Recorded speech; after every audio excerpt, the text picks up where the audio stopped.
Hi and welcome to Mountains for Everybody YouTube channel and site. Today I have a topic which is, in my view, very interesting, and this is about huts and free shelters in Julian Alps. Julian Alps are a relatively small part of the Alps. This is in the northwest part of Italy and in the northeast part of Italy and northwest part of Slovenia. I would say they are more important for Slovenia because this is a small country and Julian Alps then make a big part of it. There are more than 80 huts and free shelters and bivouacs in this small area, and I have created two separate maps here so you can find them easily. There are several different types of free bivouacs and shelters. Many of them, in particular on the Italian side, are metal containers, typically in red color, sometimes in yellow as well. On the Slovenian side, they are typically in gray color.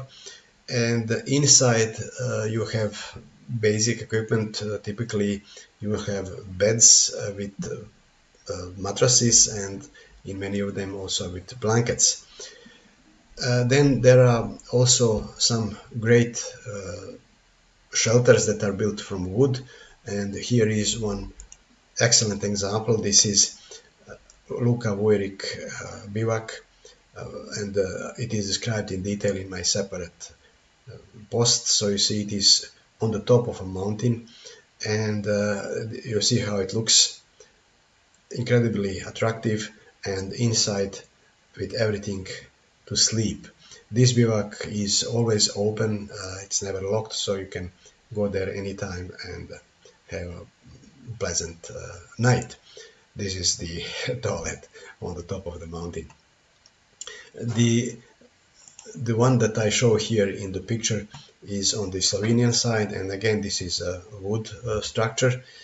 This particular is under Mountain Spik, and the lower part is always locked, but you can pick up the keys in the valley in a village, and then you can use the complete building. But if you don't want to do this and you don't need this, you can always sleep in the attic. There is a ladder, there are stairs here on the rear side, and this part is always open. I myself have spent one night in this building, and it was really comfortable.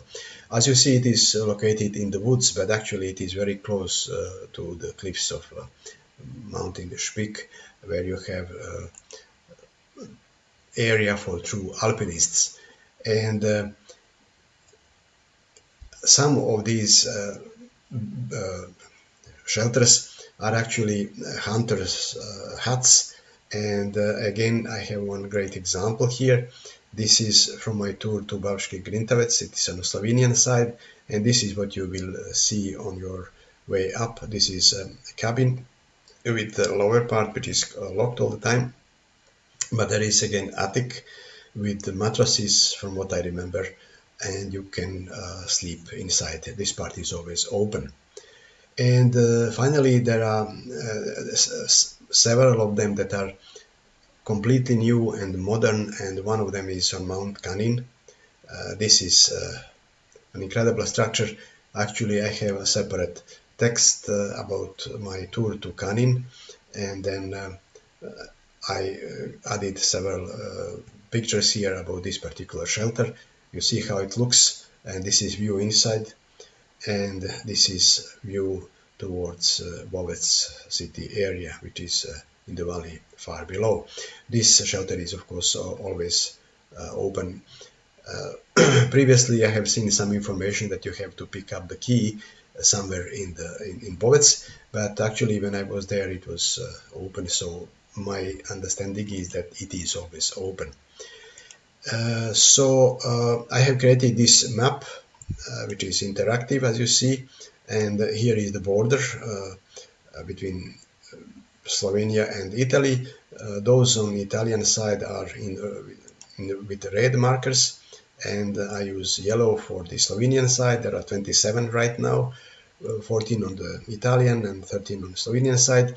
Perhaps I shall add more if I discover that there are more in this particular area. And you see this is all zoomable, so you can zoom in and see routes and more details about each of them. Here is one great example from this summer. I was there. This is on the Slovenian side. This shelter is called bivouac za Akum, and this is actually, as you see, alpine shelter in gray color, metal container with wood from inside. It's in the forest, but actually the cliffs are very close here, so this is a true alpine shelter. And getting to this place maybe not so easy.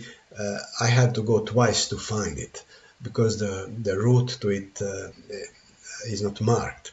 This is on purpose because these are alpine shelters and they don't want tourists to go there in great numbers.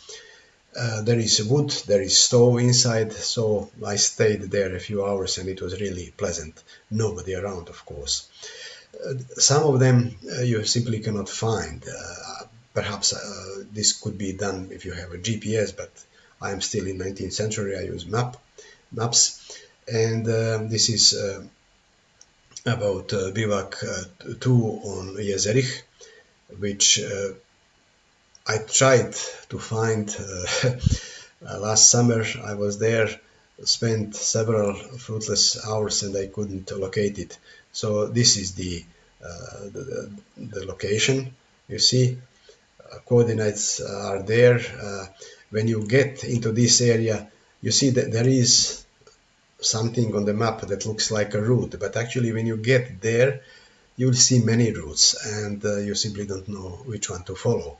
And this is why I couldn't find it. In principle, you know where the route starts. There is a parking here, so I was able to go to, I guess, somewhere to this area, and then I simply couldn't continue. And that's why I cannot show you any picture of this shelter, which is again very new and on a spectacular position with the best possible views of Triglav. I have created also this second map where I have added regular huts to the same area. So there are well over 80 of them in total. I mean huts and bivouacs. So huts are with blue markers here. So these are regular huts, as you see. There are more of them on the Slovenian side. Again, more than 80 in total. So this is all I wanted to say about this here. Please follow the link below this video. You can come to the site and then follow links from here, because many of these shelters are described in separate posts, as you have realized so far, and I plan also to add more texts about them. Subscribe to my channel, and please give me a like if you find this presentation useful, and see you next time.